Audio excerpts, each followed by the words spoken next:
Hello, gamers and gamettes. What is going on? My name is Keysworn, and some of you guys may know me as Tanek127.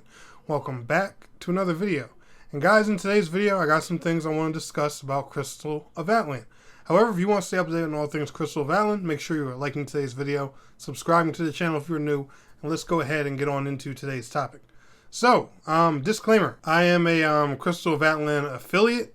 So, I'm in their affiliate program and stuff like that. I think Crystal of Atlan is a fun MMORPG. I'm really enjoying the PlayStation 5 version, but this game does have a lot of issues that are growing and growing on me the more you progress.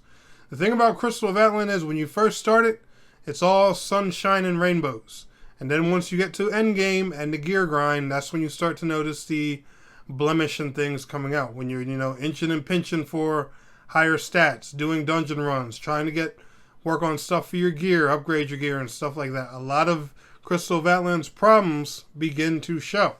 Now, granted, this video is not to persuade you not to play Crystal of Atlan. I'm just bringing these problems out. Hopefully they get to the developers and get their attention. I see a awesome MMO with a ton of potential here, but there's a lot of stuff, that is bothering me with this game. So the first and foremost question, is Crystal of Atlan pay to win? Yes, there's a lot of pay-to-win stuff in here. I'm going to give you guys one really simple example. There's a gacha system. Now, gacha in games, usually you can probably call that pay-to-win in some ways. But is it good in games like MMORPGs and stuff like that? Not necessarily. I don't think these mechanics should be, in there, at least stat-wise. Now, the gacha system, when you first look at it, it comes off pretty harmless. There's just outfits and stuff like that. But here's my biggest problem with the gacha system. The outfits give you additional stats. Why? Why is any of this increasing your character's power, your strength, your shield break efficiency, damage, agility, spirit? Why is any of this affected by a cosmetic outfit? And the thing is, right, I swear some games just do this, to give people more of a temptation to spend money. And I don't understand why, because look at his outfit. This outfit is dope. It's a good looking outfit. This outfit alone is worth spending, on the gacha system. Because it's a cool looking outfit. And not to mention I believe you can dye these outfits, change their colors and customize them and stuff like that. You don't need to throw stats on this as well to tempt me to spend a few dollars. If the outfit looks dope for, my sword character, I want to buy it. And y'all know what to do with the female characters already, Add some awesome sex appeal to the outfits. People buy it. It's real easy. It's simple. It's a common theme in all of these anime games. But for some reason, some developers and stuff like that, they always got to go that extra mile and throw that bit of temptation in there. Hey, you'll be a wee bit stronger if we just... Why? Secondly, let's go ahead and look at the cash shop. Now, this is just the pay-to-win stuff. I'm not even talking about my biggest problem with the game yet. We're gonna go ahead and get to that. Resource packs and everything like that. Now, these, like I said, when you first start playing the game, they're not going to bother you so much because energy really isn't a problem. But of course, there's an energy system in the game like typical mobile games, so I'm really not too surprised. But guess how you get your energy back? Either AFK time or you buy these little packs where you can buy more batteries, which guess what? It's a battery. What do you think it does? Refills your energy bar. And as you guys can see, here they go. Refreshes in 10 hours. If you've played any type of mobile game, you know how an energy system already works. These things are just so... They're scummy and predatory. Like I hate energy systems. I was actually even telling somebody this in the Crystal of Atlan creator Discord just the other day. I am not a fan of these systems at all.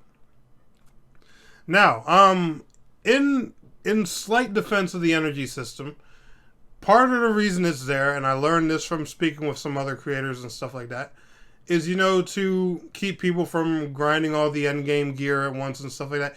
Similar to how, like, Final Fantasy XIV has tomestones and World of Warcraft, you can only collect a certain amount of currency a week to get different pieces of gear and everything. How MMOs balance the gear farming and drops, so that way, you're not all geared up in 5 minutes and bored to death before the next patch.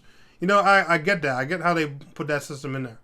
But the energy system in this game, it literally limits your play and makes it so once you run out of energy, you can't really do much of anything. Like here, I'm going to show you guys even a really good prime example. This is the typical, adventures you do in the game. Every single one of these adventures, the regular story versions, they cost energy. And look. This one here, prime example, and this is the even worst part. I don't even know why it's like this now.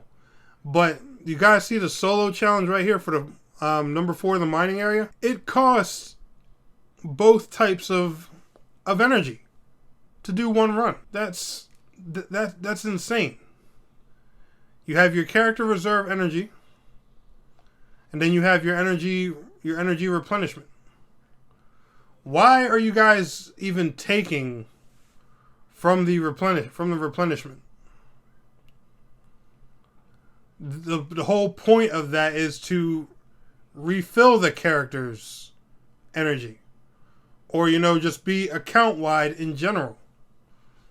Because one thing I was starting to do was I actually enjoy the fighter class, and I was starting another character. But once I realized playing on that character was taking energy away from me grinding my main character, and keep in mind, it's not just me working on this character making progress, but also, working on things to make content for you guys, it was really slowing me down.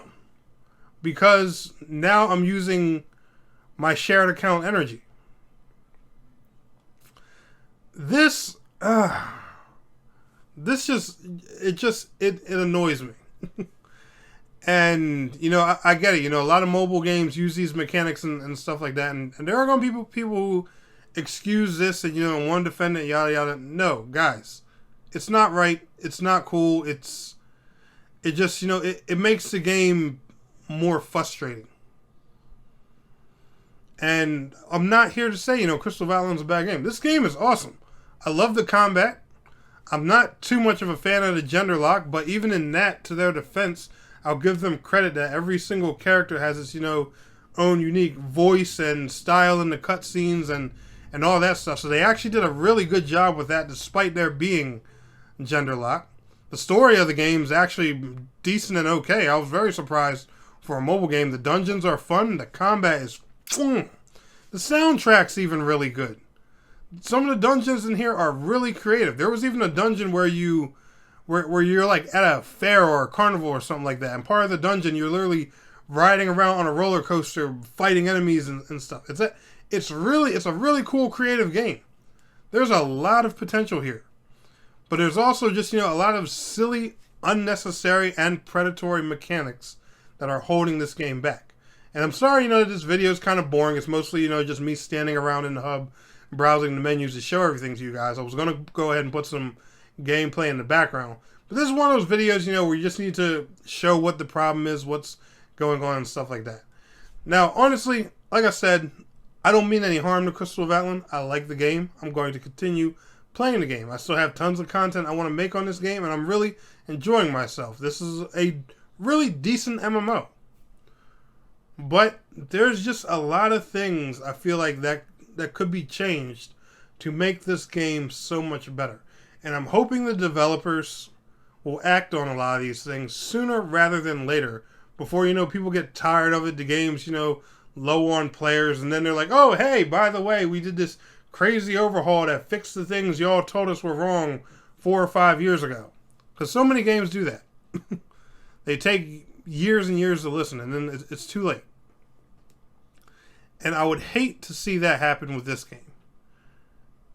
And last but not least, my last and final problem. This real stupid and silly one. I'll give you guys a clue. Tower of Fantasy made this same dumb mistake. So Crystal of Atlan developers, please get on this ASAP. If y'all don't hurry up and get crossplay in here between PS5, PC, and mobile, no excuse. The whole point of massively multiplayer online games is the community. Y'all got the community split right now. Why? Fix that. For the love of God. Please fix that.